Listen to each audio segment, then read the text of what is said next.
Boom. Hello. I am Valeria Santiago, and I am the writer and director of Red Red Hat, The Travels of Carmen Estrada, and I play Carmen. And I am joined by a very special guest.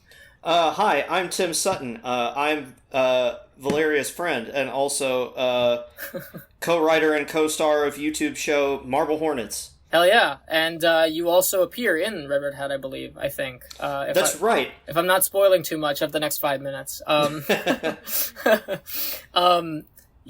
So this is going to be an audio commentary track for Red Red Hat Arc 1, which as of recording this just wrapped, I think about 4 days ago was New Year's Eve, so that was when the final episode was just dropped. Tim, you saw a version of this that had incomplete final episodes. So yes. You are going to see the last 3 episodes of this thing are going to look a little different than you remember. Sweet. But, so this is Red Red Hat, and this is Carmen, who you can currently see on camera right now. She's a drifter, and these first couple of videos I'm very excited specifically to get into and talk about, not just because of Tim's appearance in this first video, but also just, like, my sort of approach to things like pacing and setup and payoff and things like that, which I kind of started to focus on a little bit differently than I have in previous projects. All intents and purposes, the beginning of Red Red Hat is very slow, and I love that. It's my favorite thing, I think, about the early stuff in this. We love a slow burn, don't we, folks? I love a slow burn. Yeah. And we're already seeing locations from Marble Hornets, actually, here. I had taken a trip out to hang with you in July of this year. Mm-hmm. And we had gone over to Tuscaloosa to see a bunch of the Marble Hornets locations, and while I was over there, got a bunch of shots around different spots, because I knew that good chunk of the of this part of the series was just going to be montages of Carmen smoking, so I figured let's get some Marble Hornets imagery in there. Yeah, I think I had no idea what your what you had in mind for this, but I think whenever you were already coming out here, I was just like, well, hey, Tuscaloosa's only maybe like 3 hours out from here, so yeah, we could do that if you wanted to. Yeah, it really wasn't in the original plan by any means. I just knew that I knew we were going to film this scene. That was one of the things that we had talked about, I think, pretty early on. The context of this whole scene existing is very funny, because I had posted a tweet that was jokingly just like, hey, if you're seeing this, it's time for you to make a Slenderman series, because for those that don't know, I have a very extensive history online of, like, just trying to, get people to make, like, art of their own, and the Slenderverse was a big springboard for me to do that, so I would every so often just be like, hey, everyone should just make a Slenderman series. And Tim responded to the tweet with, no, with an exclamation point. I think it was a bunch of exclamation points, actually. It was several. Yeah. So you responded with that, and I said, all right, well then just be in mind then, and you said, when? And I said, are we actually, okay, let me get into DMs real quick, and we can actually work this out. Okay, yeah, oh yeah, that's right, because I was trying to remember the order of events, because I was like, which of those came first? Because I couldn't remember if it was like you initially just coming to crash and then it escalating from there. No, it was through a Twitter interaction, which is very, very the most, like, me and you thing I could have imagined could have gotten us in a room together, was just shit posting. I mean, turning into a hangout. That's the story of the last, like, 15 years of my life, to be honest. Just like, I messaged someone on Twitter as a goof, and next thing I know, we're, I'm visiting them or making something with them. It would not be the first time. That's how Doug Jones ended up in the Marble Hornets movie. Incredible because stuff. I messaged him on Twitter, and he thought my handle Flaming Buttwind was funny. Oh, God. And in this case, it was both. We ended up working on something together and meeting up and hanging out, so it was great. Yep. Yeah, good stuff. Just talking real quick about this scene, like, we did this, I think it took, like, about 6 or 7 takes, which means we had 2 packs of cigarettes, I believe we had. It was the Marlboro, it was the menthol ones? The Smooths. Was it the Smooths? Oh, yeah, the Smooths, right, yeah. And, we had gone through, I think, a whole pack of them in our first go, because we had to do, like, I think 6 or so takes and kept having to reset with, like, fresh cigarettes each time. Now, you'd think I would have learned my lesson about how often to puff on the prop cigarette while the camera is rolling, but I haven't, because I made myself ill yet again.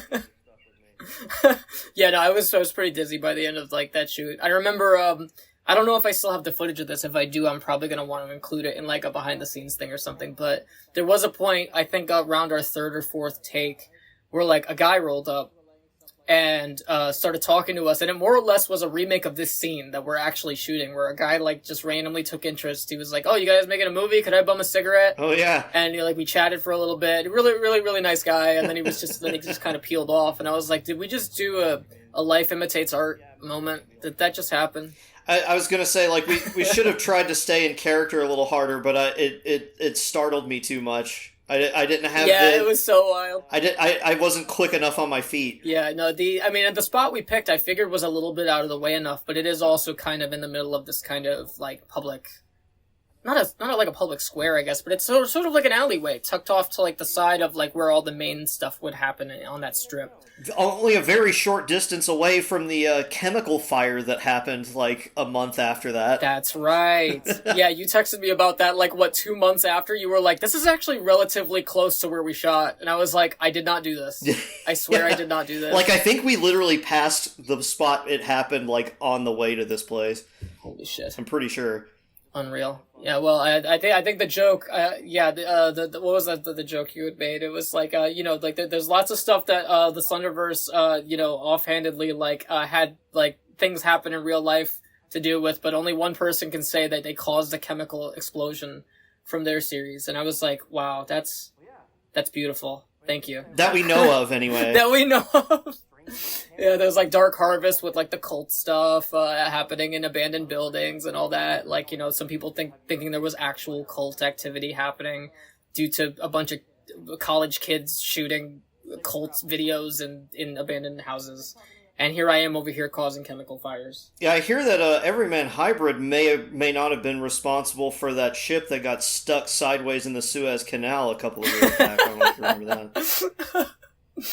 Holy shit. These things happening tangentially to my art is very strange and an odd thing to think about.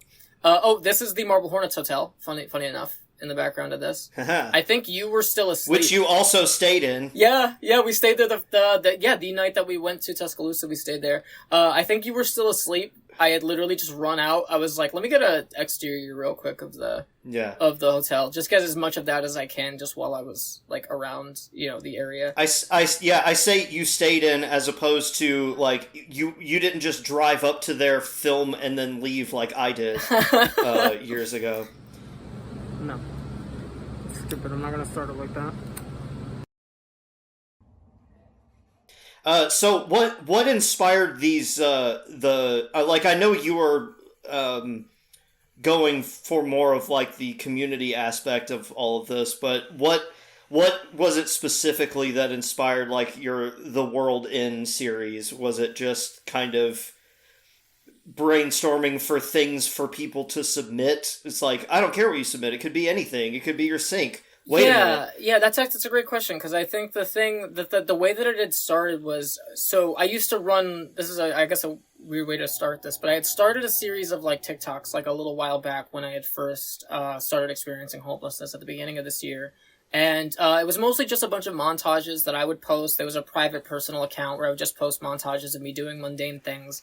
Smoking cigarettes was one of the big ones, and that was one of the things that made it into Red Red Hat as, like, a staple of it, I guess. And one of the big things was just showing, like, mundane things, like, a bunch of signs in different places, or, a bunch of, things like that, road signs, things like that.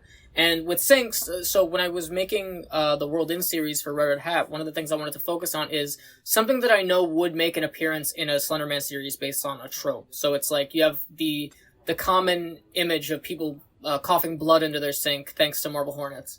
And so the world in sinks. Therefore, if you see a sink pop up where there's a scene where there's somebody else coughing up blood into their sink, you could point at that and be like, holy fuck, wait, hasn't Carmen stayed there before? It started to be a little like sort of visual through line, so to speak. And World in Hallways was the same. You know, hallways are also just very like closely tied image wise to like Slender Man, and like that sort of like, you know, it's got a creepy enough vibe, so that Hallways was pretty. Hallways and Sinks were the first two that I had written that I knew were going to be in the series. Concrete had come a little bit later. It was kind of a last second thing, and I'll talk about that a little more when we get there. But like, yeah, Sinks and Hallways was definitely inspired by like taking Slenderman tropes that I knew could very easily appear in other series and applying them to the compilations. They start getting increasingly more specific, just like the world in old televisions in the woods, or you know, that'd be a really the world in broken legs, or you know.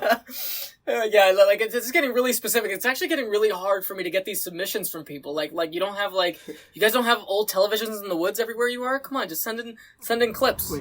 Wait a second.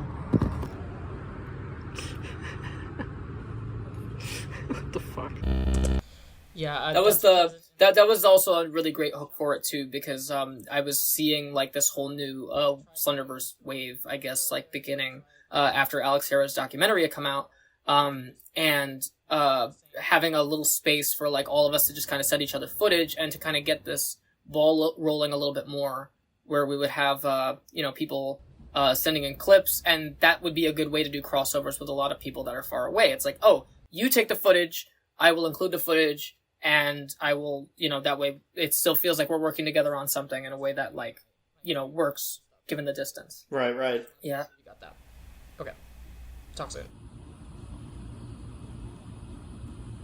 It's a backyard. Also, speaking of Marble Hornets resonances, was that the flannel shirt you got at the thrift store? Yes, it was. In that shot in the backyard? Yep. In the exact same thrift store that I got the jacket that I wore in Marble Hornets. That shirt right there. Oh no, that's not the one. This is a jacket. Is it? Yeah, this is a jacket that my friend got. Oh yeah, that's got a patch. Right, the one that you're thinking of is, and outside of the hotel shot, I'm actually wearing that shirt. Yeah. Yeah. It's the red flannel shirt, which you said that's where you got the Masky jacket. Is that the? Yes. Nice. That's so cool. That was, I think, the first place we went to when we went to Tuscaloosa. We stopped by the thrift store because I had a similar red flannel shirt and I left it in Illinois when I accidentally, when I was coming over to visit you. I had left the flannel shirt that they gave me, and I was like, I gotta find another flannel shirt. This is important. We gotta make visual references, and so we ran over to that thrift store, which I don't even think I had known at the time, but that was the thrift store. I just thought, like the Marble Hornets thrift store. It's a weird thing to say, but I don't know if we got anything else there, to be fair, but I'd say the jacket was a big one. Yeah, definitely.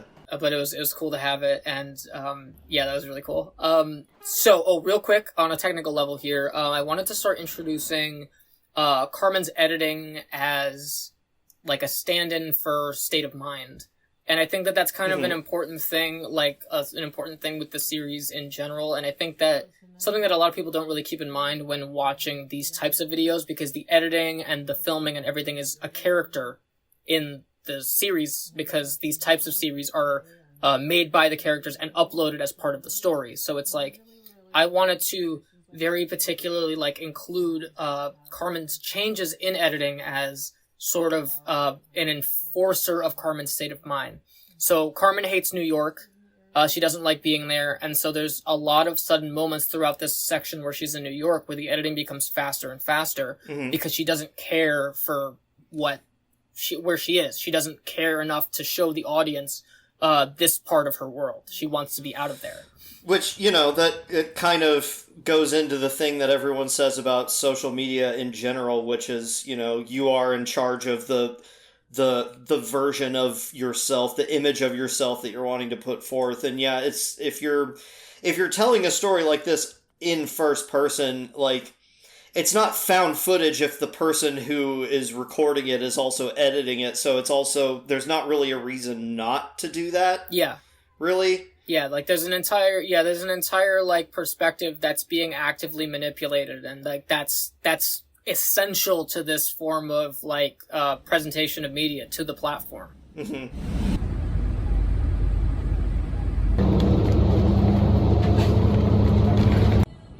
Oh, this is not a bar in New York. I lied to everybody. This is actually a bar in Illinois that I shot in while I was over there, and just had Carmen say she was in New York because I was visiting Mike, who is Terrific shot here, by the way. Oh, thank you. Yeah, it's Mike is from another Slenderman series, Wreck in the Dark. He's an old friend, and I had come to visit a couple times this year while I was hopping around, and we figured, since we're setting up Carmen's sort of relation to like other series without knowing it, that we'd start injecting little crossovers here and there. That she doesn't even realize our crossovers. It's just, hey, I ran into this stranger, they were kind of fun, and kind of going from there. Yeah, probably. I'm so fucking tired.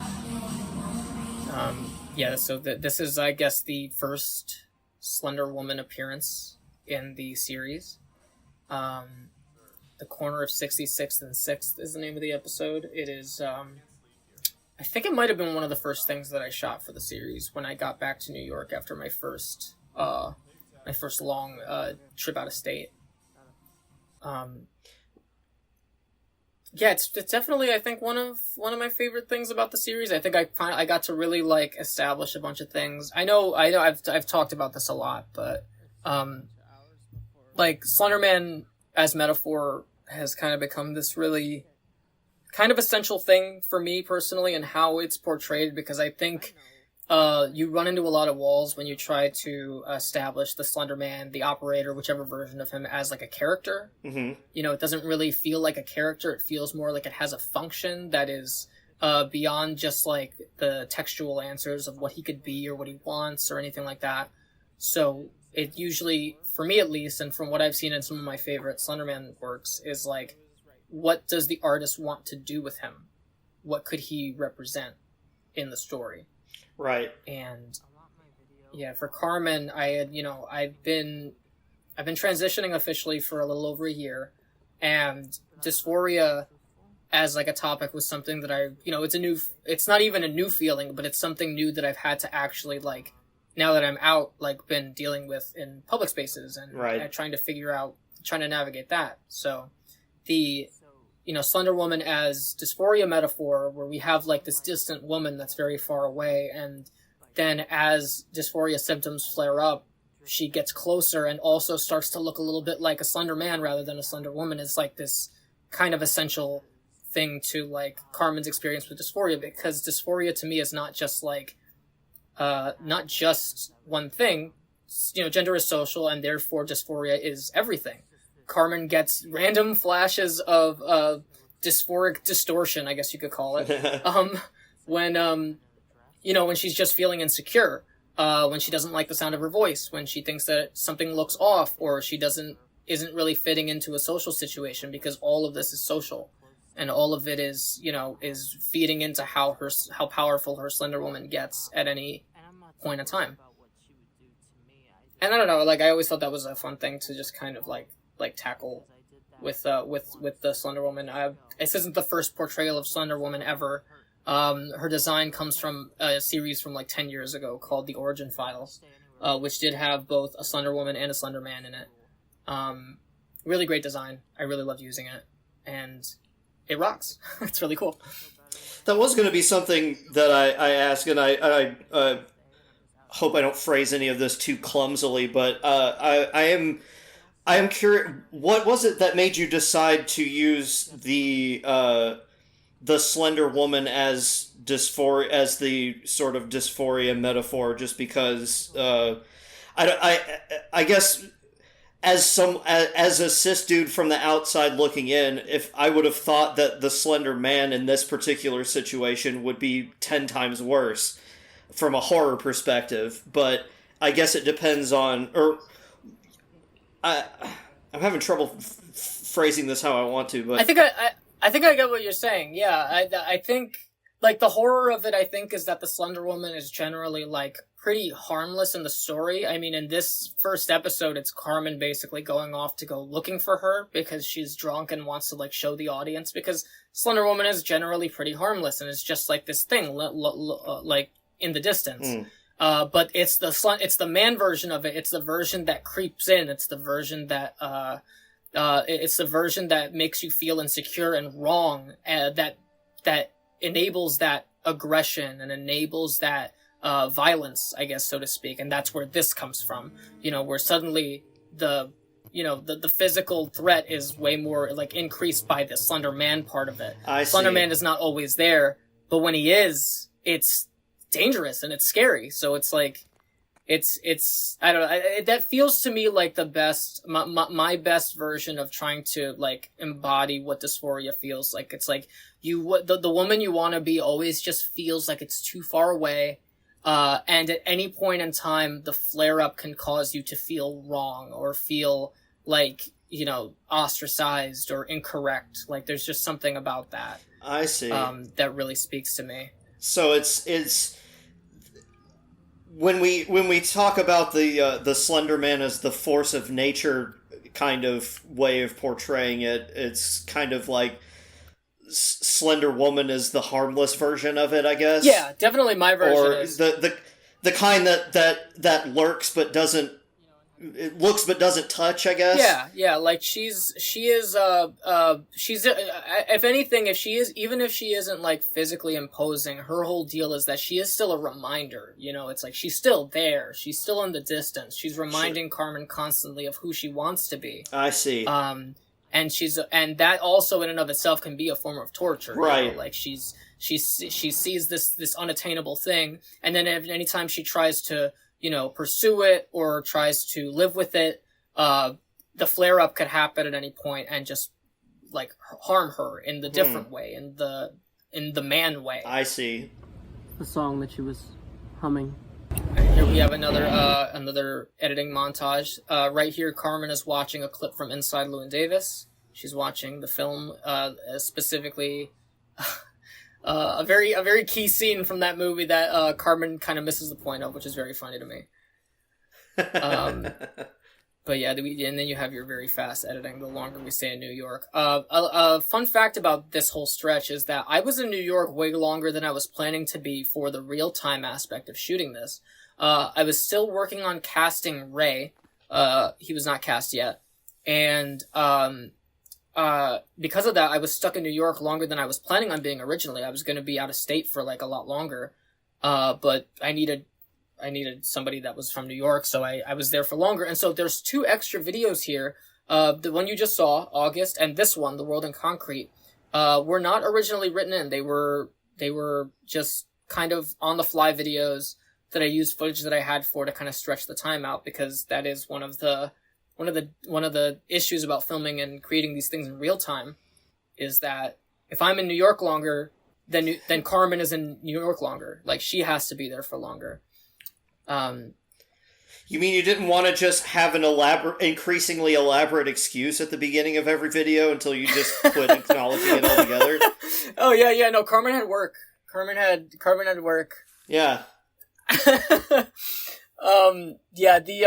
World in Concrete specifically came out of that, where it was like, I need us to see Carmen's state of mind right now and how she sees New York besides the fast editing. And my answer was, it's just slabs of concrete. It's gray. It's an empty feeling. It's a world she doesn't want to be in. She wants color. She wants kinetic movement, and she can't have that here. And so, like, I got to make World in Concrete on a whim, because I believe there were only 3 videos originally in the World in series for the first arc. It was going to be sinks, hallways, and then stairs at the end.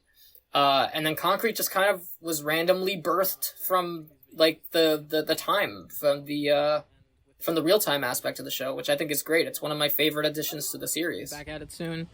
And honestly... Where is this now? This is still New York. Carmen is, she's still explaining, so at this point in the story, she is, still, this is the explanation thing you literally were just talking about, where, she's saying an elaborate explanation for why she's still there. She's trying to save up more money, pick up a couple more little jobs, and then she should be able to be out of state for a lot longer of a time this time. maybe a year, she says. But this is obviously, I had filmed this, I think, about a week before I knew the episode was coming out, because I had just finally, like, I cast Ray, my friend Wes, who you were about to see, who is absolutely fantastic. He is so good. Oh yeah. And it was one of those situations where I was like really, really happy that I took the time to like do the casting thing for Ray proper, because he's an old friend. I've known him since high school. Apparently we did go to the same middle school together. He did tell me that. He was like, I think we both went to the same middle school and we're around the same time, and I had no idea. But I knew him from high school, and so, he's a great actor. He does it professionally, and he's a writer and director as well. He's very, very good. Yeah, I mean, it shows, because I was just like, man, this guy makes it look easy. Yeah, it's unbelievable. He's very good and easy to riff with, and I think that's what made this episode so fun, was like finding our sort of like rapport, or the kind of playful attitude between the two characters, where it's like clearly they've known each other a while, which again, really helpful having known Wes since high school, to kind of just jump into that. But yeah, he's a fucking powerhouse. He's so good. We're leaving in a few minutes. You're right there? Coming. We shot this at his place, and we shot this... I think we shot the outside stuff first, because it was getting colder out at this point. It was, I think, September, maybe October when we shot this. I think September. And it was already getting cold out, so we went down the block to the park, close to where he lives. We shot that stuff first, then came back here and shot this.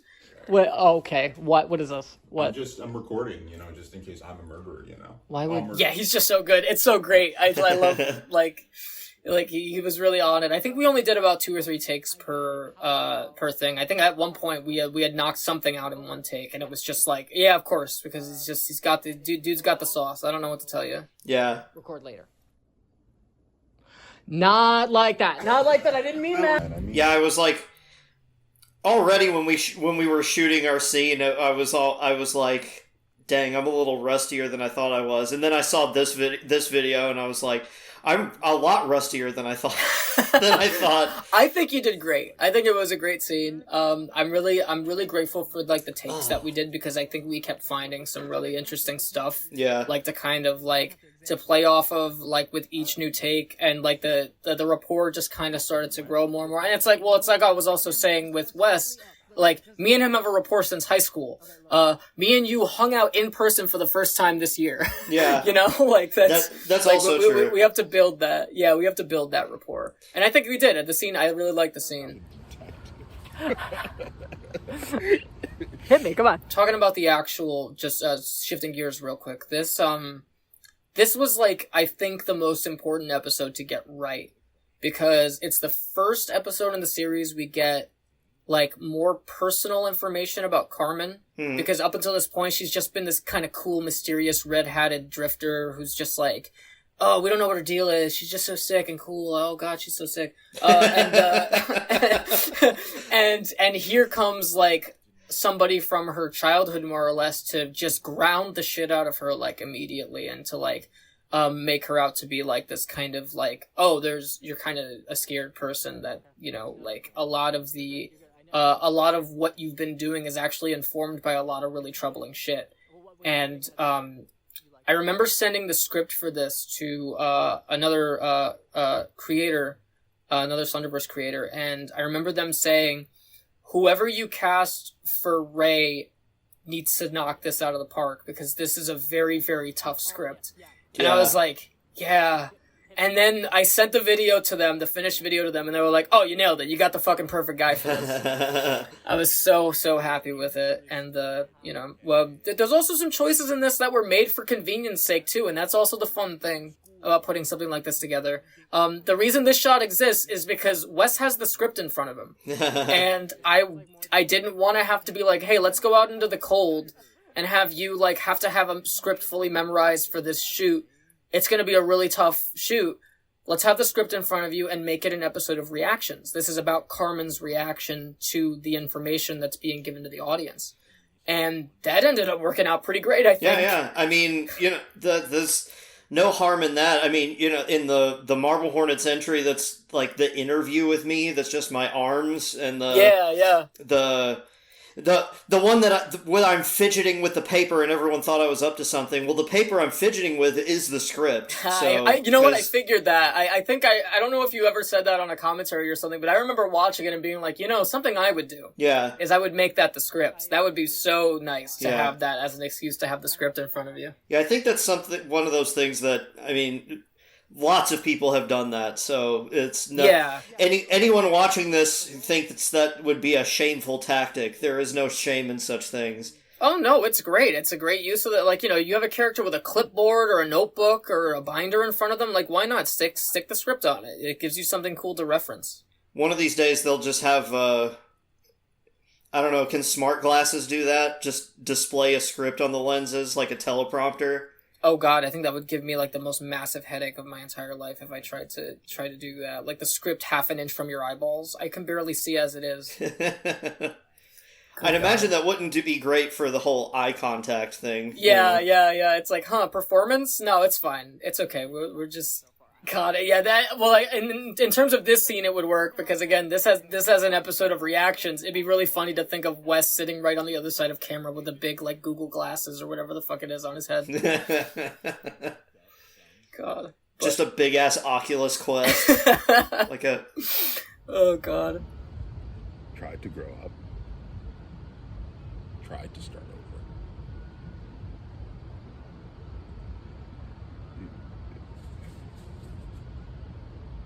Think we could start over? Yeah, this episode was definitely core to basically the entire thing. It finally gave us, like, the real questions, so to speak. Like, I think me and you have talked a lot about, like, narrative intrigue and, like, where that thing can be taken by the audience, whereas I think a lot of the core questions you would have starting off Red Hat is, like, okay, why is she a drifter? Where's the red hat come from? What is she afraid of? Maybe those are like the top three things. And so we get the answer for where the red hat came from in this one, and we also get kind of an answer that's more of a question for why she's drifting. It's just basically that question being made text. We have Ray saying, "Oh, you just suddenly randomly fell off the face of the earth about a year ago," and then suddenly like, "Oh, this isn't cute. This isn't some romanticized thing." Yeah, which. I had also had a lot of conversations about this because, I am currently, I guess, technically illegally homeless, you could say, and, I know a lot of people that had gone through that and even tangentially are still going through that. And one of the conversations I kept having, which I was really worried about, was about making a series that more or less, like, romanticizes Carmen's homelessness. And I think the series solved itself really quick in that regard by making even though the homelessness aspect of it is technically Carmen's choice, like, making it very unromantic. Like, she's smoking and, like, taking all these nice clips at the beginning and trying to make it out to be this big romantic thing. And that falls apart about 3 videos in. Right. And I think that's kind of wonderful. I think it's like, her trying to hold on to something, that grounds her and makes her feel safe in, like, a really fucked up situation. And she's just unable to keep up with it. It's kind of, I don't know, it kind of speaks for herself, I guess. But. Well, I mean, you only got so many options. It's like, if you're homeless either way, you can either make yourself look cool or make yourself look like it sucks. Yeah. So it's like you're going to want to make yourself look cool. Yeah. But then, of course, like you said, it disintegrates. Yeah, but, and your character over here, like in the first episode, like, recommending that she post it online, it's like, oh yeah, if I'm going to post it online, why would I want to, like, post stuff that basically is saying, hey, I'm actually having a really bad time. Yeah, I actually look like shit, by the way. This sucks. Yeah. Like, I don't think... this sucks, actually. Yeah, I don't think that she would do that. Episode 2, yeah, this still sucks. Yeah, like, by the time 3 or 4 rolls around in the series, it does become that, but, like, almost, like, like, this is just my life, and I can't hide this from you people. Right.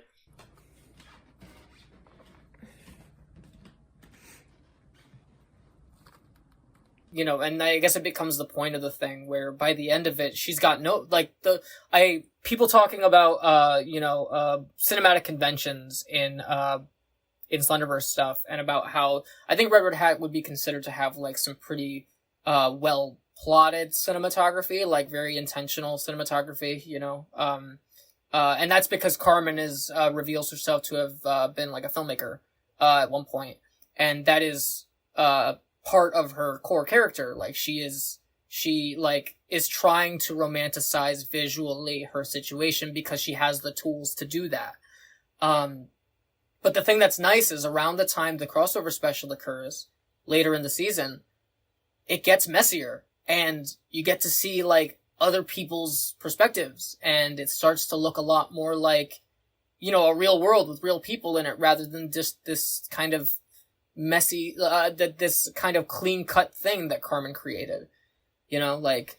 Yeah, it's the disintegration of that social media image curation thing. Yeah. That we talked about at the beginning. It's like... Yeah. You can only maintain that for so long. Yeah, exactly. Like, the real person's gonna jump out at one point or another. And I would argue that even then, like, so long as Carmen is recording herself, so long as there is the understanding that this will be edited and put online, like, we will never have access to a fully authentic Carmen. Like, that's... Right. I think that's true of anything. Like, of any series or any, like, any piece of content where a person is, displaying themselves online in one way or another. Like, there is no way to create full authenticity from that. Carmen is just doing her best to do that. You know, to be as honest as she can. She has too much of a soul to try and be an influencer shilling stuff. Oh God, I will not lie. There's some gears turning in my head for the future of Carmen's existence in future arcs, and that is one of many things I've been throwing around. I feel safe in saying that because I don't have much, like, nailed down just yet. But God, if the question at the end of this arc is, well, if the answer at the end of this arc rather is, like, community helps create, like, a sort of grounding for people that experience that have shared experiences, so to speak, then what does too much community look like? Is then the next question. So, like, if you're answering it, like, my thing about continuing any story is, if we answer something at the end of one, that answer could become a question for the next. Like, what does the logical trajectory of that look like going forward? So that is my next question, I guess, is what does community look like now that Carmen's found it?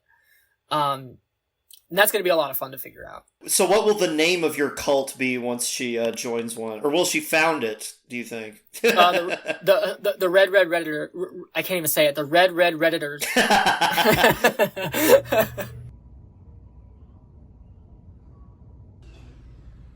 And here we have the world in hallways.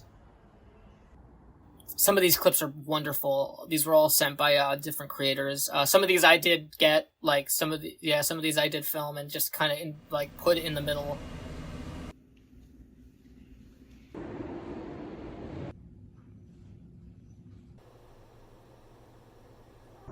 That I got in Pittsburgh.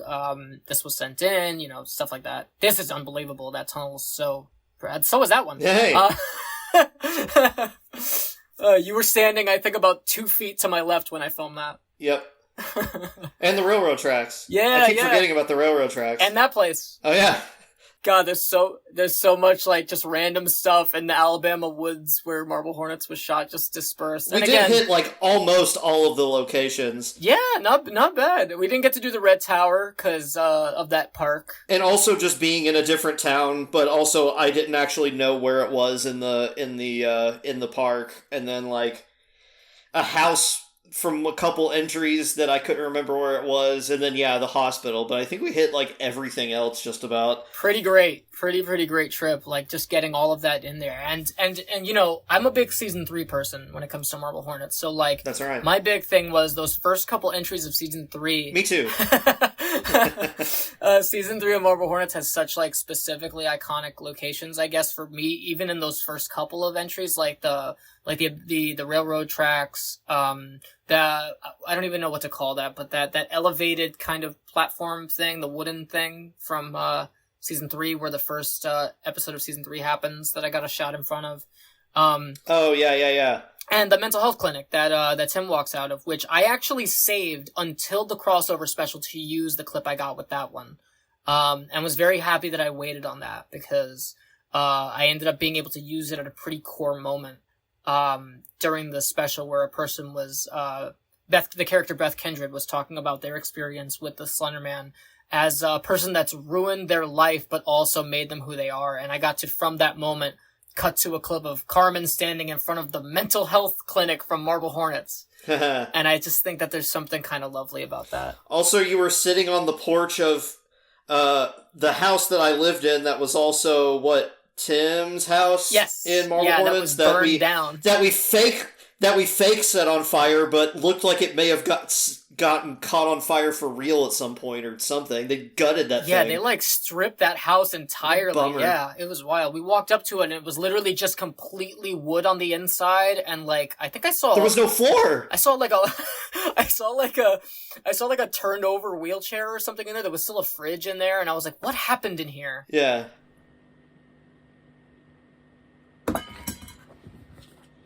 But yeah, there's just so much just random Marble Hornets imagery that I keep trying to fit into the montages because there's really no other place for it to fit in the show. I never wanted it to be part of to be part of Red Red Hat's story. But I did want it to always subtextually be there as, like I always say, Marble Hornets being in the bones of the Slenderverse. We can't kind of escape from, the trends that Marble Hornets started, but we're also remixing it, and we're doing our own version of it, and bringing ourselves to it. This might actually be a good time to talk about this, but I was having a really great conversation recently about, why I use folk music, and why, folk music is kind of a really important core thing for me with Red Red Hat in particular, not just because of me constantly referencing Inside Llewyn Davis, which is one of my favorite movies, but also because folklore is obviously embedded into the entire kind of use of Slender Man in popular culture. And folk music is more or less, a lot of folk music is just covering old songs from a long time ago and adding yourself to it in some way. And so a lot of the Slenderverse in tandem feels like a form of folk song. And so you see it very prevalently here in this episode, actually, funny enough. We're introduced here to Eva, who's played by my friend Lucy, who is fucking phenomenal also, just a really great actress. Absolutely. And Eva, who was also a character I had created for another Slenderman series that I ended up canceling. I never actually got to make a series with that character, and then found a wonderful use for her here. As sort of the emotional center of Carmen's journey to figure out that, hey, this isn't such a scary thing. It's okay to, be friends with people. But Eva's whole thing is that, and this whole episode kind of shows two different folk songs play that folks may have not even realized are two different folk songs, but are. When Carmen goes to the cemetery with Eva in the next scene, the song that the Slender Man is humming is I Was Young When I Left Home, which I think was covered by Bob Dylan, but also there was just a bunch of versions of that song. And I Was Young When I Left Home is just another version, lyrically speaking, very close to 500 Miles, which is the song that the two of these folks do karaoke for right here in this scene. Once again, just going to show, I Was Young When I Left Home is Eva's song, and 500 Miles is Carmen's song. And they're so similar. They're like the same song. And it just goes to show that with a small change in lyrics and a small change in intent, we could still have our own version of the same thing. And that's what the Slenderverse is to me, basically. Go extra hard if the folk songs start being more of the pro-union, labor folk songs, and then, it just ends with all of the victims, ganging up on Slenderman at the end. That'd be pretty sick. Oh, man, what would that even be a metaphor for? I don't know. Oh, jeez. That'd be something. Big guy in a business suit? I don't know where we're getting at with all of this. I don't know. Symbolism's fake, so I don't know. I have no idea. I know people who use subtext, and they're cowards. Oh, God.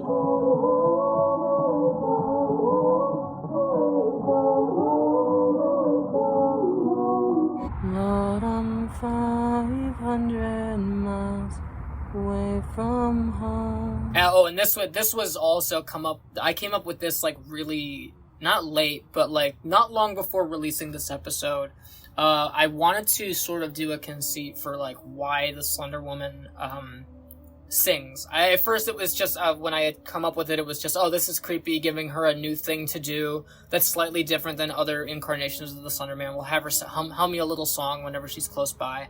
And very quickly developed into a form of mockery to Carmen whenever she finds moments of just safety and comfort.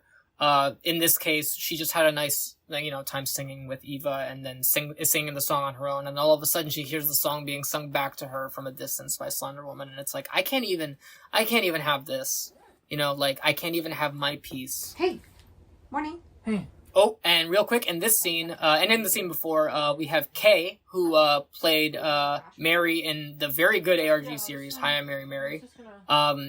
She has never done a Slenderverse thing, technically, and so I was like, hey, do you want to do voice stuff for my series? I would love to have you in this. I never told her this personally, but one of the reasons for that is because I wanted to kind of just fill this series with a lot of women that I was really inspired by in those spaces, and Kay is 1,000% one of the most inspirational people in that space. Another female creator that just made something really fantastic, and so got to throw her in this, and it's been great.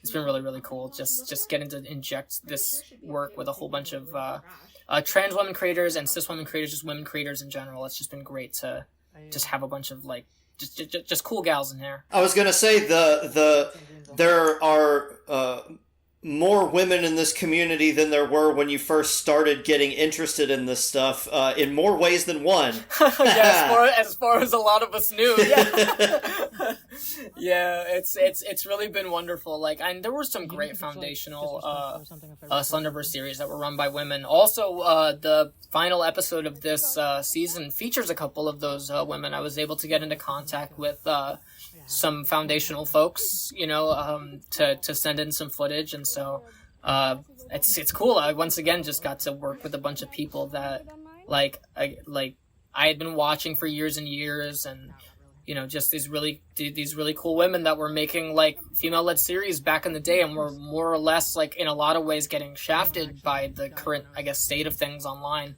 And nice to just be able to give us all a spot to say some stuff, which is really fun. Yeah. So this was filmed in New York, but we're saying it's Ohio. This is Greenwood Cemetery in Park Slope, which is a beautiful cemetery. It's basically treated like a public park. It's massive. It's got benches and a river, and just it's a beautiful spot.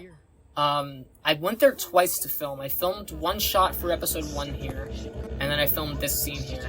This was a really hard shoot. I remember me and Lucy getting generally visibly frustrated by how many different steps there were to the encounter, and where we had to go off, when we had to go off the path, and how long we had to walk before that, and we had to make sure we got to this exact point before the encounter occurs, and it was such a process.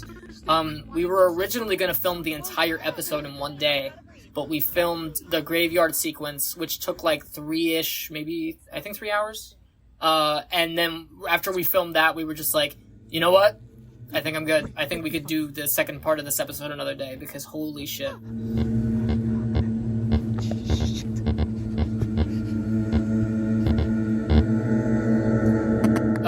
And my Slenderman is, I think, 100% digital. It's not a recommended thing. I think everybody does a different thing. A lot of people do the physical Slenderman, get in the suit, actually have a physical prop there, and I prefer it. Given my situation, that's very hard to do. It's very difficult to lug around costuming stuff in a situation where you're actually a real drifter in real life. And B, the actual purpose of the monster being a sort of ornamental thing to this character story. I kind of like the distant feeling of it. It doesn't feel as important as what's going on in the world itself. Right. Also, there's just the ethical concerns of lugging a big Slenderman costume to an actual cemetery. Yeah, I don't think I feel very good about that. I already feel like I was skating a line a little bit with the use of the oldest tombstone I could find, to be fair, like, to do the actual eulogy scene for this. For some reason in my mind, I guess it's like the distance from when something like that occurred, like, to when we're using the thing, like, feels at least slightly better, I guess. Especially because you know that no one's family member is going to show up while you're filming a video in front of their, like, family member's thing if it's further removed, you know what I mean? Like, Yeah. Like, that's the best I could do. If it says died in, like, 1920, then, yeah, you're probably the first person to go up to it in quite some time, so... Yeah. Actually, I think that one was, like, 18-something. That was a pretty... Oh, jeez. That was an old rock. That was a pretty old tombstone. So, like, again, I felt much safer doing that in that context, but even then, like, there is still just the general question. I think me and Lucy had talked about it, or I just made it a line in the thing where it was like Carmen had asked Eva and was like, "Hey, you don't think it's like disrespectful that I film here, right?" Because I don't know the answer to that question, so I wanted to make sure that it was acknowledged in the actual video that I'm kind of doing. It's a little bit of a toss up here. I hope that I'm not doing anything wrong. I mean, as long as you're not like pissing on the tombstones or something, like... That's true. So that's what? true. We are in fact not doing that. This was the extent of it. Just reading a sad little poem to a tombstone. Yeah. My phone had died around this point, so this is actually Lucy's phone that we're using. The poetry angle. So I always knew that Eva was a poet when I had written her original series that had gotten canceled a few years ago. The whole thing is that she would keep a lockbox, an event, in the house that she was being trapped in, and would constantly add more and more scathing, almost troubling poems to it as, like, her mental state deteriorated because her mother was, like, basically just had her kidnapped and living in this house her whole life. Mm-hmm. And so this isn't even the most intense poem I had written for her series, but it was one of the ones that I definitely wanted to use because of some of the implications of, like, it about, like, halfway through, or it gets really intense. And I wanted to kind of, again, make Eva out to be, like, while, like, a sweet person and good and generally, like, the heart of Red Red Hat right now, I also wanted her to just kind of seem a little layered and having difficult feelings, and you know, she made it out of it. Obviously, she's married now and she's living her life, and she got away from her mother, but she dealt with some really rough, hard feelings, and I wanted to make sure that was portrayed in the poetry. I really like writing poetry. I don't know if I'm any good at it. I've never read a single word of poetry in my life, but I really enjoy the feeling of it. Well, and you should, just because there's a lot of good poetry out there. I should read more. I feel like this is most of the conversations we do have, to be honest. Is, hey, Val, why aren't you reading more things? And I'm like, beats me, buddy. I don't know. I literally invented a fictional character that reads more than I do. Like, Carmen goes to libraries and carries books around with her, and I'm like, there, now everyone can tell me to stop reading. I'm still reading, damn it.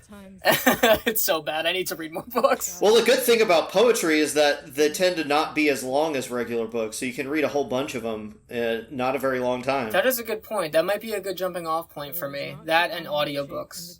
I think 2025 is the year Val reads. What do we think, folks? I like it. Although, hopefully you would have better luck with audiobooks than me, because anytime I try, it's... Because whenever I read, I'm kind of a slow reader because I have to, like... I always stop and reread a lot, and I can't really do that with... audiobooks are perfect for whenever I want to realize that I wasn't paying attention for the last, 10 minutes.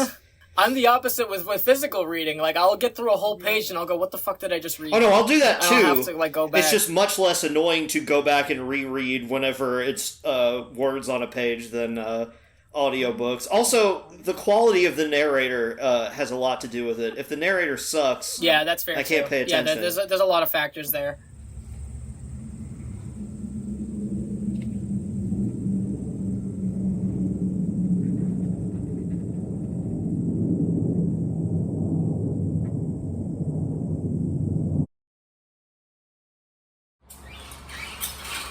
The idea, so this video also was conceived a little bit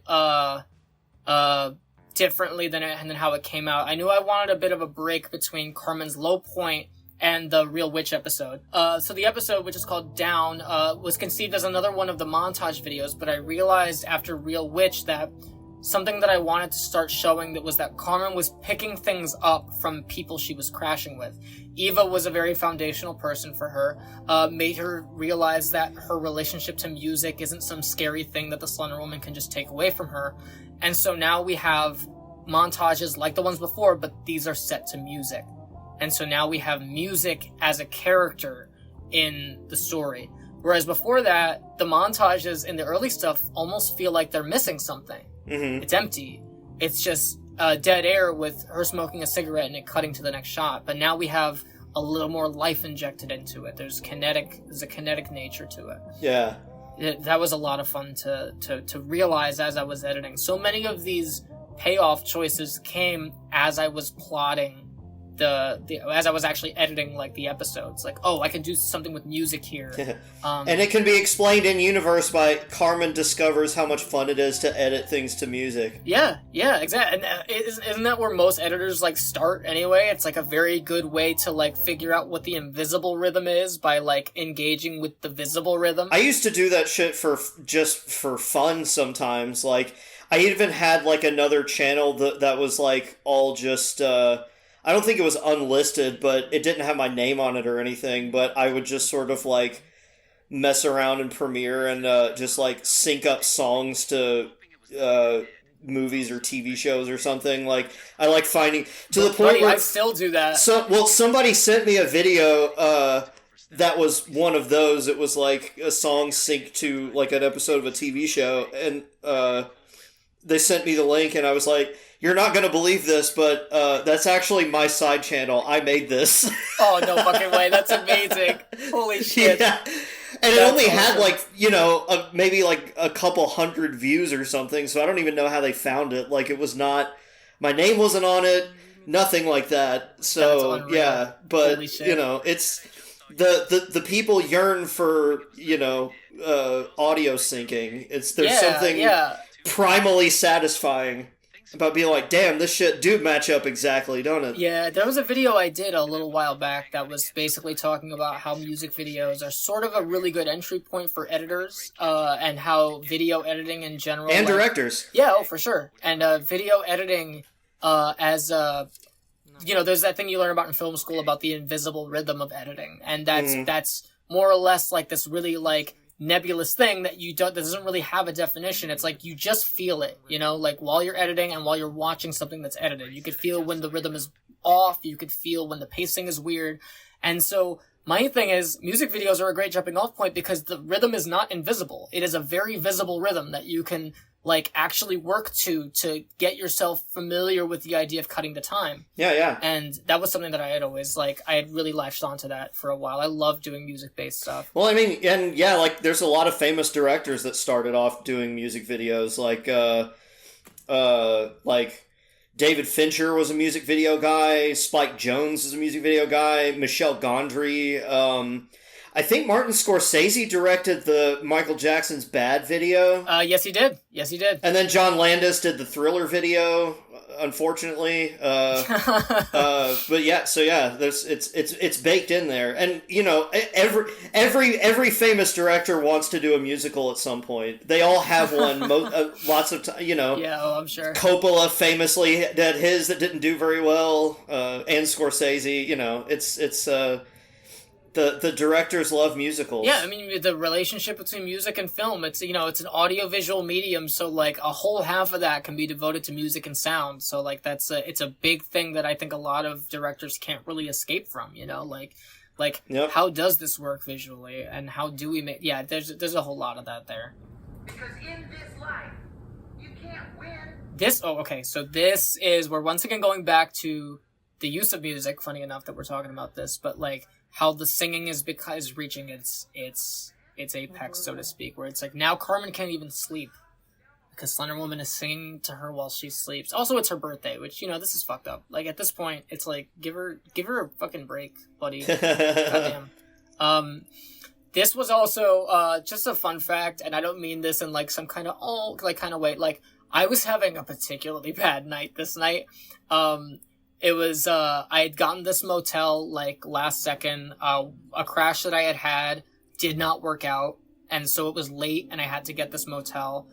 with the help from a friend who I thank every day for this, but I was already like really not feeling great. That Little Caesars that I bought that you saw earlier in the scene, I had actually bought before I saw the Little Caesars commercial on the TV while I was filming, and then ended up making the shots in reverse. So it was like I had gotten the food, I did a shot where I was flipping through the channels and just happened upon a Little Caesars commercial, and I was like, well, there it is, there's the bit. But yeah, I had Little Caesars, I was watching movies, I was just hanging out, I was having like a really rough night, and something that I usually do to make me feel better.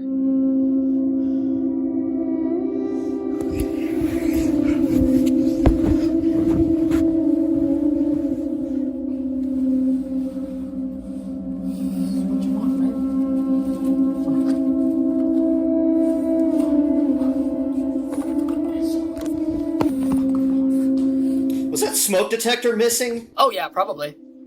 Oh, absolutely. No, you pointed it up at the ceiling, and it looked like there was a bracket for a smoke detector, but the smoke detector was missing. Might have been one of the jankiest motels I'd stayed in a bit, and I had stayed in quite a lot. I mean, I just beat that a few months later when I stayed in this motel in Pittsburgh that was a smoking motel.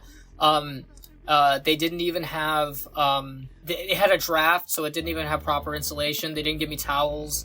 But it was a cool room because of the wood paneling and stuff, and I was honestly living my best life in there. But kind of a mess.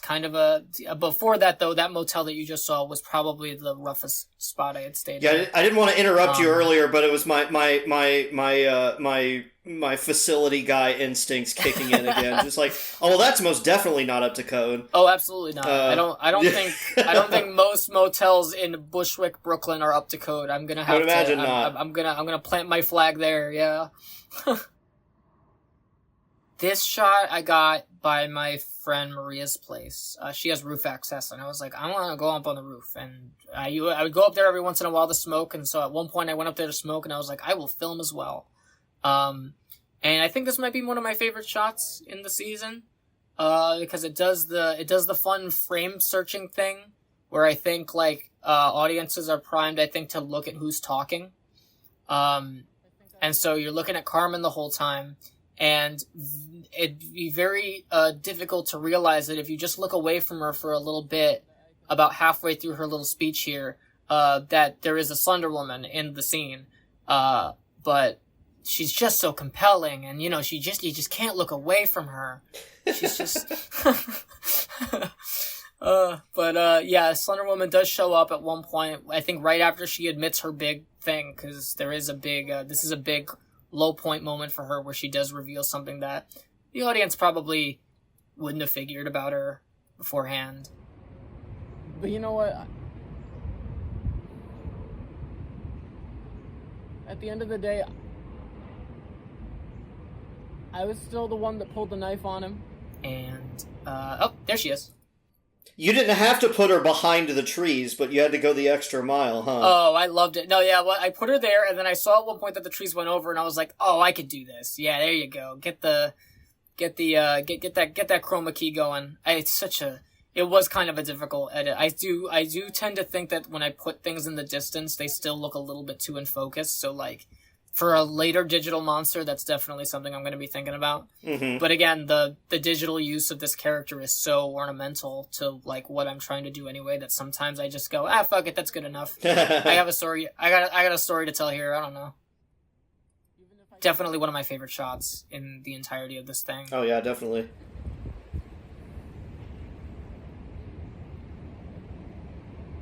Where would I even start?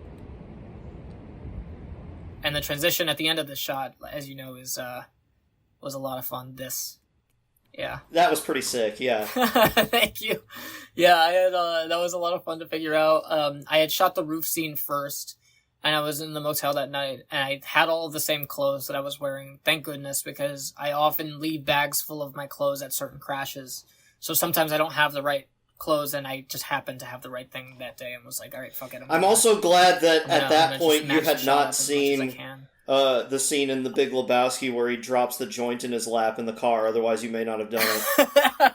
Yeah, oh yeah, we had seen Big Lebowski, I think the day before. Was it the day I showed you Red Red Hat, or was it the day before? I don't remember, but it was very close. It was very close. Yeah, we had just seen it, and then I'm so glad I watched that movie in general. That's a great fucking movie. That's a funny damn movie. We're reaching an apex here. So this is where Carmen is gifted a book full of contacts. This was a lot of fun to figure out because I don't know if some of the people watching this know this or not, but some of these characters do not have canon last names. Marissa from Tulpa Effect, does not have a canon last name. And so I messaged Marissa and I was like, quick, give me a last name for Marissa. And Marissa goes, I don't know, Kraska. And I was like, fantastic. Thank you. And that happened a good handful of times while I was coming up with the book, just trying to make full names for these characters. I'm sad to say, Tim, but I did not get to credit your character as Dugan Nash, as we had previously discussed. We had talked many a time about what your character's name would have actually been in the story, even though we, blurted out, we cut it out. We had settled for a while on Dugan Nash, which is a reference to Longmont Potion Castle. Very fucking funny episode. Dugan Nash or Orville Sash. Orville Sash, yeah. Yeah, it's a guy calls a record store looking for a fake artist, and that's the name he gives. It's so good. Luther Manhole. Well, I mean, that's... we did not come up with the last name for Tim Wright until we had to fill out those medical documents. Although, did we have it... We had it blanked out then, too, didn't we? Yeah, which was even funnier. Oh, yeah, it was just Tim W. We didn't actually reveal it until later, but it was just Tim W. But yeah, I think the only reason we did it was just as a goofy joke, because his name is blurred out, or his name is muted whenever it's said out loud at the beginning. Yeah, and he goes, you just hear, you're Tim Blank, right? Which means he said, you're Tim right, which is really funny. I love that a lot. Yeah. It also means technically everyone knew his last name the entire time. Yeah, it's awesome. I love that. And also, I think when that first happened, I remember people guessing after seeing the medical documents had a W for the last name that they were saying his name was Tim Wutton. that one got me for it, but I thought that was great. Okay, so here begins the video of all fucking videos for this thing. I was editing this at your house.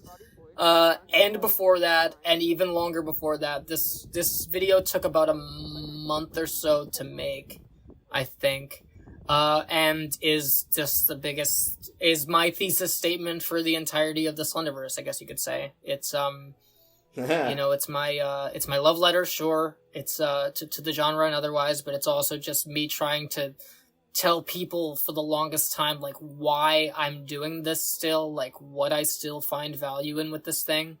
And it's not in the encounters necessarily, and it's not even in the horror aspect, because I would say this video is significantly, more, I guess, emotionally charged than focused on, scares or anything like that. It's about giving people a platform to talk about what this canvas means to them, how they use their canvas. Mm-hmm. And I think it was a fucking success. I had a blast working on this. A lot of B-roll that I had gotten from throughout when I was in Atlanta and Pittsburgh and a little bit in Illinois near the end there.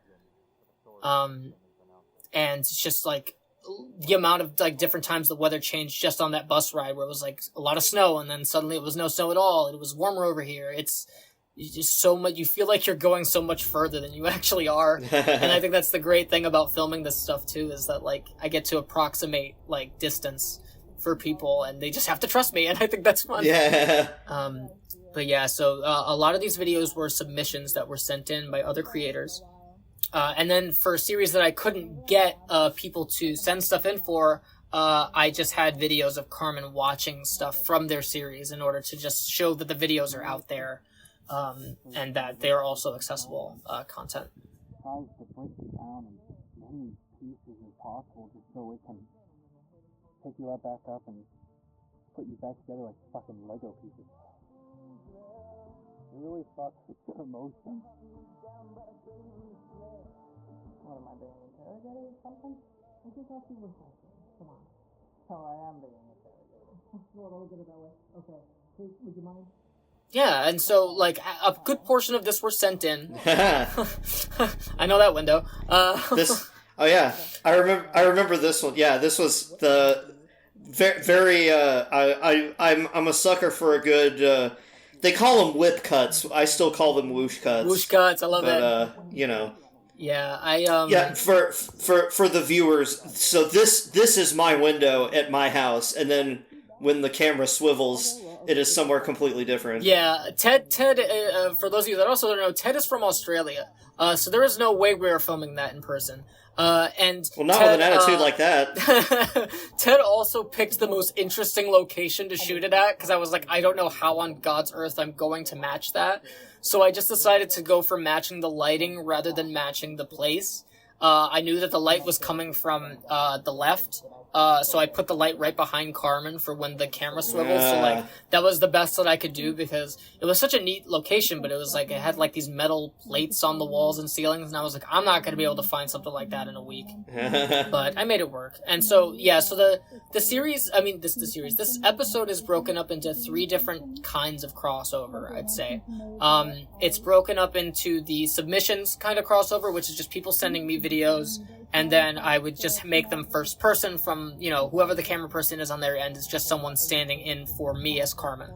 The other kinds are this one, which is a split screen, because Ghost, who is the person in this scene, he is from Canada. And I specifically had him set up a shot that, was static and had some kind of hard line somewhere in it that I knew I could mask around. And that's how I ended up planning that. And then the third kind of crossover that I have is the actual physical one, where I actually did get to visit and hang out with some of these folks in real life. And having all 3 together really sells it, I think. Yeah, yeah. You know, it's all 3 different kinds of things, so even when the ones where we're not in the same room are occurring, like, you could suspend disbelief enough. Yeah, you could have fooled me, especially, the one that you were just, the split screen you were just talking about. I had no idea until you said it, so. We were so happy I about that. would never have guessed. I had, we just happened to have the exact same, like, lighting conditions outside that day. It was overcast. If it was, like, sunnier, it would have been such a pain to figure that out. But it worked out perfectly. I think I got my side of that on the first take, which is lovely. But yeah, it was a lot of fun, like, trying to figure out all the different kinds of crossover I wanted to do for this. You know, like, how much I could actually physically do to, like, to do camera tricks, yeah, but also, like, to marry it with shots of us all just hanging out in person and making it all work. I really, really enjoyed it. This was a fucking joy to put together. It shows. I thought moving to the States might get it to stop following me. And I got to edit it like a documentary, you know? Like, I love documentary editing. I used to love doing documentary editing. I considered majoring or minoring or one of those 2 things in it for, like, years, because I really enjoyed, like, taking existing footage and building a story from that. Mm-hmm. And that's what this whole episode was. I just knew I wanted people to send clips. I had no idea how I was going to structure it. The structure you did figure out works very well, I'd say. Thank you. It's, yeah, I figured I wanted the main tell of the video, the main thesis of the video to be in that this is a positive, cool, good thing. And so, like, I saved all of the footage of me and these other people being, like, you know, chummy and kind and laughing and, you know, happy together. I saved all of that for the end because I wanted it to start off really, like, technical.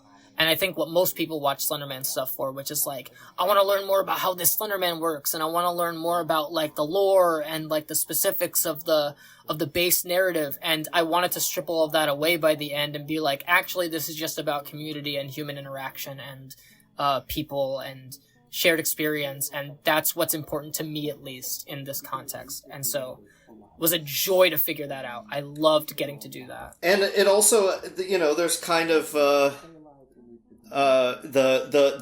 found family aspect of all of that too, because, you know, as I know we've discussed before, it's like a lot of the themes and the content of a lot of the Slenderman stuff that's existed does tend to, made by and for people who are, tends to be outcasts, or it's like almost outsider art in a sense. And so there's definitely it's like a big found family aspect of Slenderverse. I mean, a lot of my friends from the Slenderverse and people that I've known for years and years, including this year, are like, I consider found family. It's very prevalent in queer spaces online and queer creative spaces and stuff like that. Like, you see that all the time, where it's like there's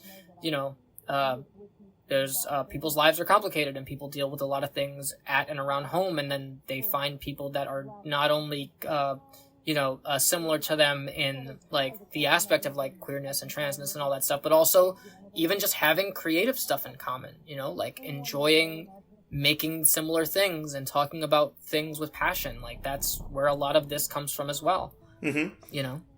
Like, it seems to be the intersecting point for a lot of us to like find comfort, and that's with each other, and I think that's lovely. I think it's really nice, and I love making what I guess I'm referring to more and more with this as like corny art, I guess. I really wanna re-inject some of that earnest attitude into a work that like will make the occasional film-brained first year of film school kid roll his eyes a little bit. Because like cynicism has just overtaken like so much of like the cinema spaces and just talking about art in general, where it's like there can be earnest discussions about like emotional stuff without needing to layer it in 6,000 layers of irony or making excuses for it. Like, I think this works for me because of that. Or not even, and it's not even always irony so much as like not being confident enough in your own work that you have to undercut it with a joke or something. Like, that was an impulse that even we had to fight sometimes. Yeah. Before we were able to, like, I don't think we ever actually did it, but we came dangerously close, like, several times. I think that's basically where the Thack channel came from. It's like, let's have this so we don't do this shit in the actual show. Yeah. And again, just based on what we're surrounded by so often, that impulse can get really strong. Like, humor is, like, a really big part of, I think, expressing just, like, a myriad of, like, even in horror, like, there can be great moments of humor. I think Marble Hornets, some of the funniest things about Marble Hornets are very not funny in context, but they're funny in like a, God, this is so fucked kind of way. Yeah. It's like, Tim calling Jay's videos his little detective videos is very goddamn funny. But in the context of the show, it's very upsetting, and like, the context of why that whole scene is happening is very like, very rough and cool. I don't know. Well, it all comes down to intent, like, and whether it's a wink at the audience or not. Like, a lot of our jokes were like the bad student film script. Yeah. But that works because it's kind of contained in that one little piece of context. Yeah.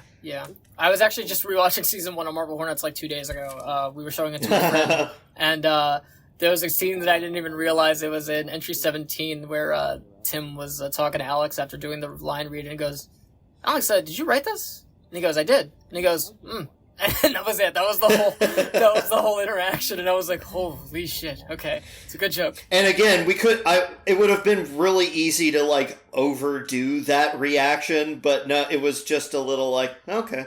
Yeah, exactly. Establish strong, you know. Cigarette? I don't. Oh, hey. Hey, you okay? No, I'm sorry. This is so childish. He's ruined my life, but he's also made me who I am. And I can't reconcile that right now.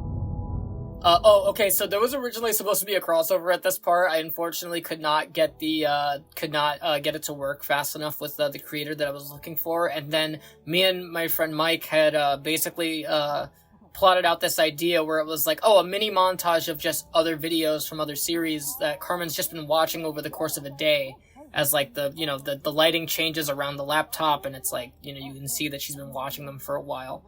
It was a really fun, like, very, very last, like, that was one of the last things I think I edited for the video. And And this is the motel I was talking about with the wood paneling and the draft. It was terrifying, and I loved it.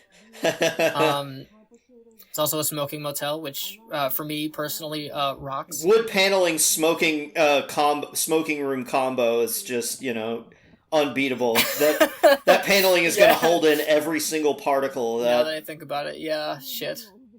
And here Probably could have saved money on cigarettes by just wiping your hand on the wall and licking it or something. Probably got layers. Anyway, sorry, I didn't mean to. I think I interrupted you a second ago. You're good. I was just saying that. So this is the rise point I was talking about in the thing where it's now characters that are just enjoying each other's company and being able to find some solace in each other.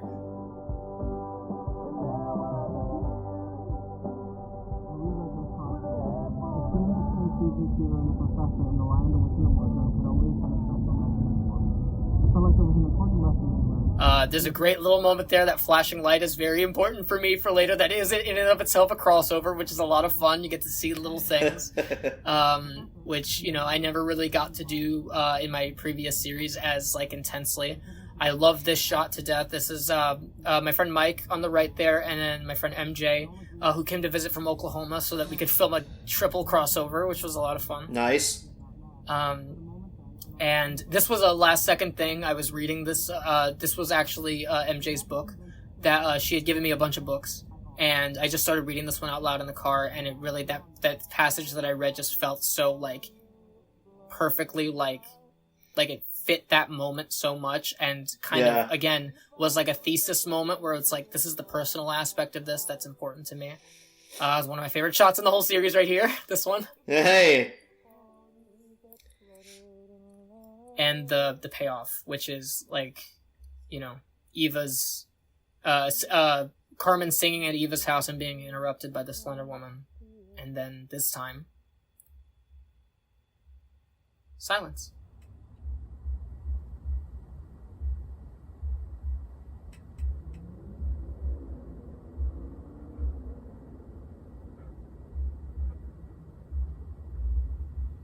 It's not gone forever. It's not this, it's solved now. The Slender problem is gone. No, it's manageable. You get to live with it.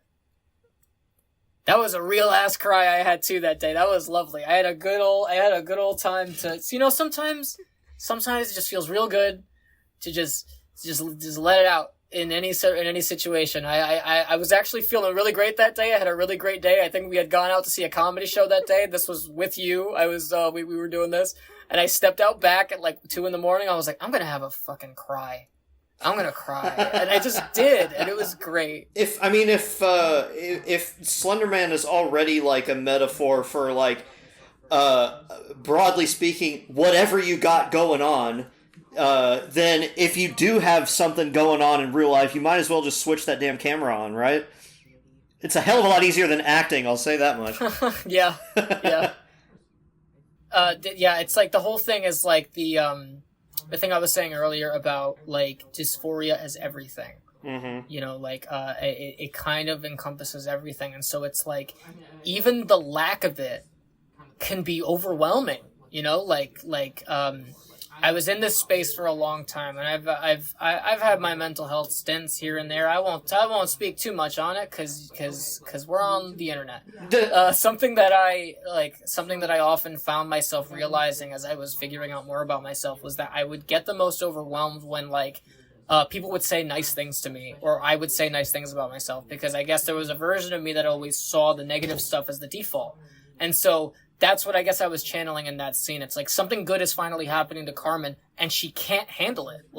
There is no way for her personally to reconcile that. Yeah. That good things can happen, and she can be deserving of those things despite how she feels about herself, and that's a big moment. Slender Woman's gone, but she's still overwhelmed, and I think that's, it's sad, but it's sweet, and I think it's as real a thing as I could think to put to film. Oh yeah, I mean, even just in a more generalized sense, I mean, that's more or less that's depression in general. It's even when it's not weighing down particularly heavy, it's its absence is just as noticeable. It's I actually feel good today. Why? Yep. And there's it's so funny because we said before, like, oh, I have little ideas for future Red Red Hat stuff, and that is in fact a very, very important one for me that I very much might want to touch on in the future, because again, it's another question that pops up. Carmen has more or less conquered her monster at the end of this arc, and the question then becomes, okay, now what? Yeah. And that's a scary question for someone dealing with that monster her whole life. Like, what does life look like now? Yeah. And the answers to those questions may surprise and upset you, and I'm very excited for that, to dig into that. Who are also trustworthy, and then there was like just this kind of whole like community network that was kind of building with those people. I love that. It was nice. It's really. And here we have Marissa, who is the creator of Tulpa Effect, and this was something I was talking about a little earlier, where I was saying about like women creators that have been around since, like, you know, the earliest days. Marissa was one of the first female-led series, along with TJA projects, Carrot Garden, you know, and then there were other series that had secondary female characters that were introduced and became bigger characters, like Dark Harvest. EMH did it for a little bit.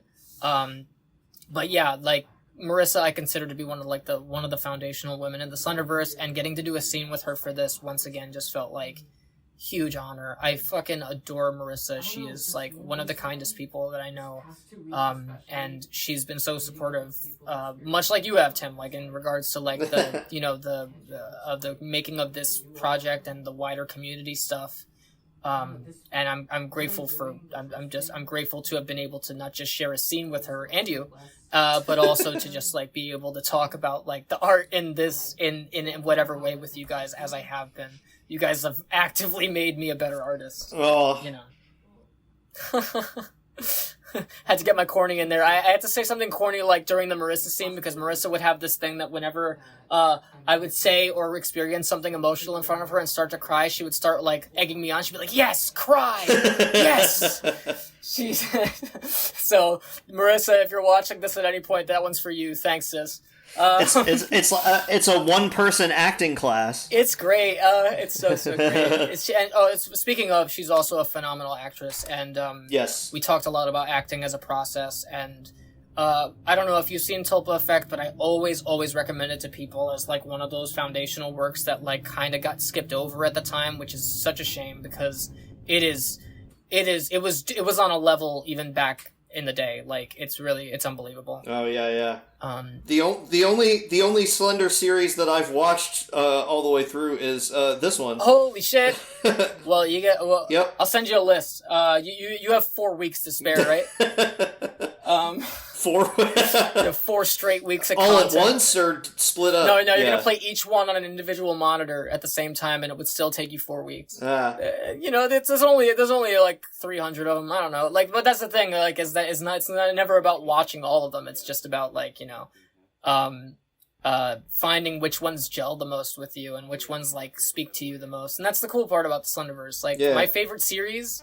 I have like a handful of really, really favorite series. I haven't seen every Slenderman series out there, but my thing is like, God, I hope people are still making them. I want you to keep making them, you know? I'm doing that. That's great. Sorry again about the Airbnb. This scene was filmed the day before I put this episode out. I filmed it actually where I am right now in Illinois. I think we said we're in Colorado in it.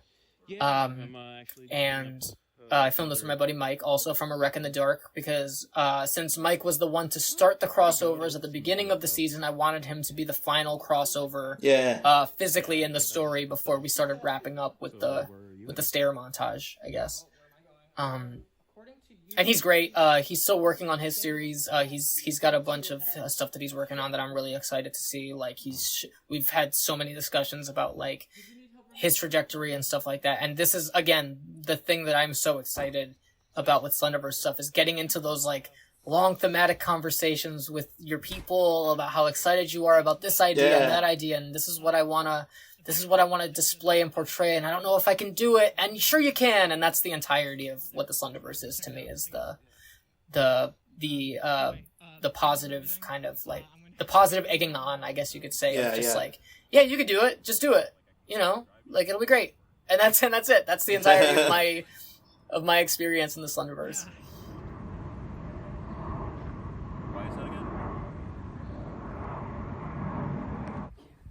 And then, so yeah, this was in another smoking motel in Staten Island, New York.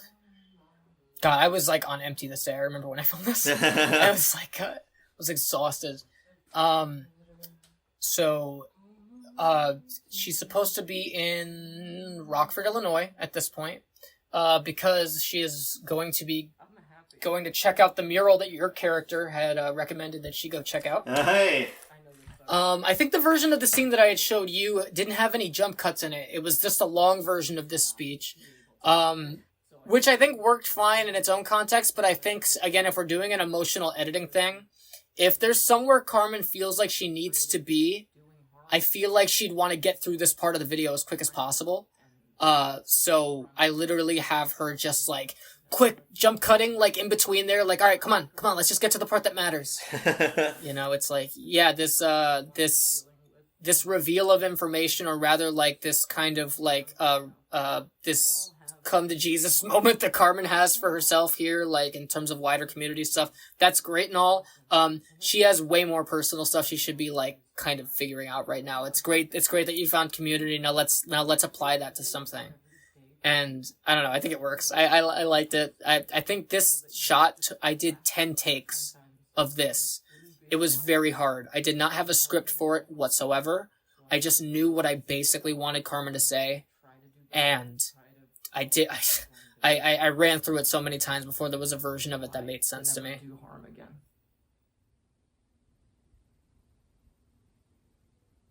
I'm gonna try.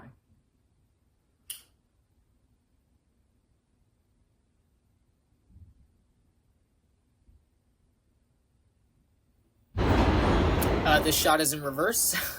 I had gotten this shot coming out of Chicago, taking the train to Rockford, and I was like, well, I need her to go to Chicago, so I just reversed the footage.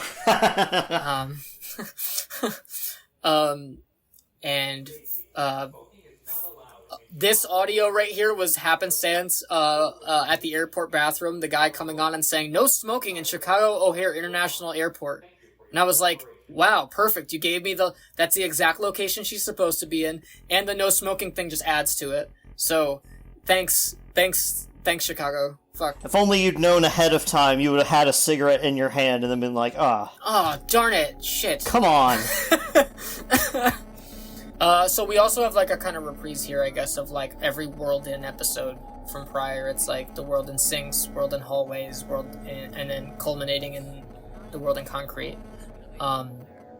Just once again, just like trying to make sense of Carmen's world a little bit. I know I tend to over-explain my own stuff a lot, and a lot of this stuff can probably be just left to like, oh, I think I get what she's trying to do.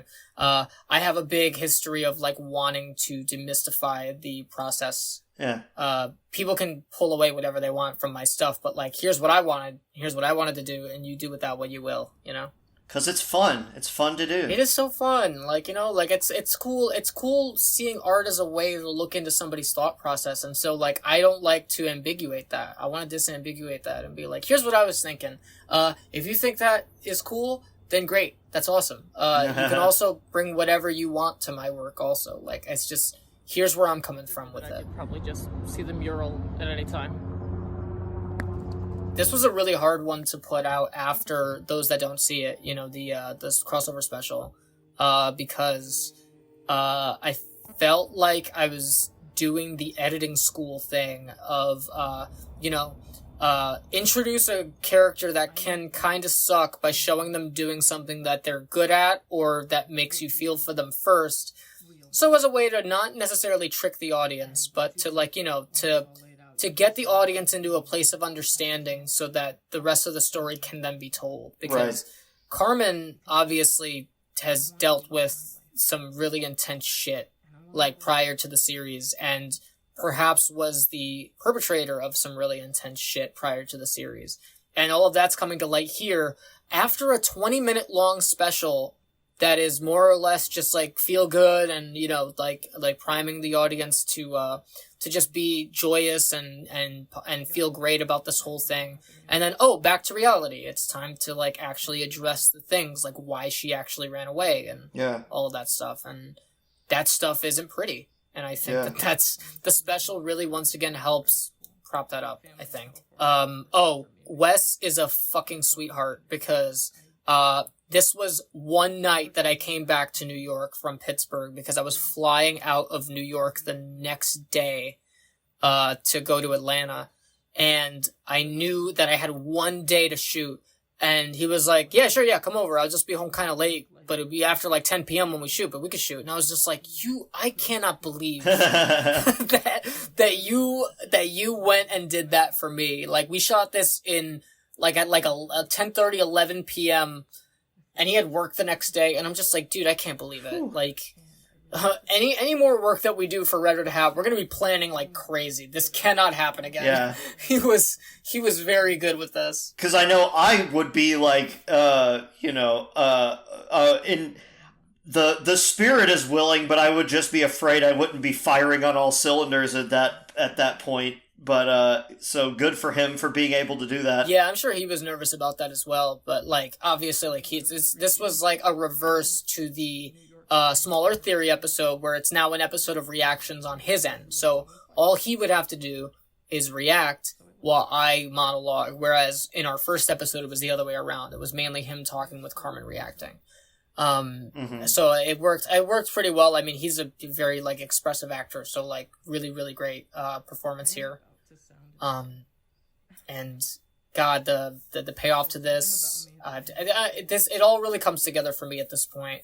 I think I got to say everything I wanted to just for this first stretch. You know, we have like a really personal story that's kind of hidden in the weeds of like a really like wide-reaching community story. I really wanted to kind of finally put into, not words, because I've been talking in video essays and the like for years and years about why I think this stuff is valuable.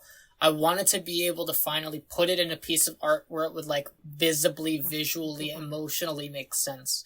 And I am hoping so much that I was able to capture that. Well, it certainly seems so to me. Oh, I appreciate that. Seriously. I was saying it earlier, but like I do owe so much of it to Marble Hornets and to like, you know, all the foundational stuff. Like I was saying earlier, it's all in the bones of this, like, and I would not have it any other way. You know, like it's essential, and it informs so much of just like my trajectory growing up as a teenager to college student to old woman, as I refer to myself now. And it's I would not have it any other way. I really am glad and grateful for like you and Marble Hornets and like the general trajectory that the Slenderverse took as a result of it existing. Oh, well, thank you. Reminds me, I was just reading a book that was like a biography of Jack Kirby, but it was written in like comic book form, and there was a quote from him in there that kind of hit me, because it's kind of fitting. I'm paraphrasing here, but it was something like, you know, I have these dreams and I put them down, and then other people saying they're influenced by them is almost like, you know, they're sharing your dreams. So it's almost like we're having shared nightmares in a way. That has got to be the most beautiful note to end this on, because that is the perfect way to like describe what this entire situation is. It's like a shared nightmare, non-derogatory. Yeah. It's really like this great point of shared experience that I've just been able to share with so many people and continue to. Like, there's so many people out there creating stuff right now, as you've just seen in this montage here. It's just people that are excited and are putting cool stuff together and continuing to, and I hope that persists, because, you know, there's just a wealth of like emotional and human stuff to mine from this. It's like a cross between sharing campfire stories and like group therapy. Yeah.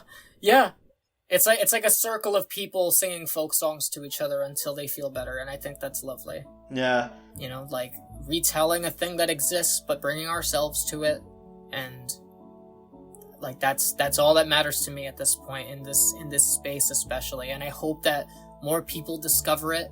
I hope that more people find like a use for this infinite canvas and start doing even wilder and wilder shit that I can't even conceive. And I hope it outlives me. I really hope that this like retains itself as this lovely thing that for years and years will be a source of comfort and, I don't know, artistic expression for young people going forward. Did a lot for me back in the day, and I hope it does that for them as well. Yes, same. Tim, thank you so much for joining me on this. This was lovely, and for listening to me, for talking at length about my art, and for talking about your own art. And thanks for what you do. Oh, well, thank you. And thank you for having me, and I'm glad that you and so many other people are still making these things, and I hope you keep doing it. Thank you. Well, I know you specifically are going to keep doing it. I but sure I hope will. And everyone I'll be in real general. loud about it. I'll be so loud about it, Tim. I'm going to be so loud about it for years. I'm going to keep doing it. I'm going to yell at more kids to do it. I'm going to be old lady on the front porch, like, make art! It's going to be sick when people we have people making Slenderverse series in nursing homes, you know? That will be me. I will be the first one. Well, thank you guys so much for watching this. Tim, thank you again for joining me. And yeah, hopefully there will be some more Red Hat in the future. I'm really excited to tell more of Carmen's story. Hell yeah. I'll see you guys soon.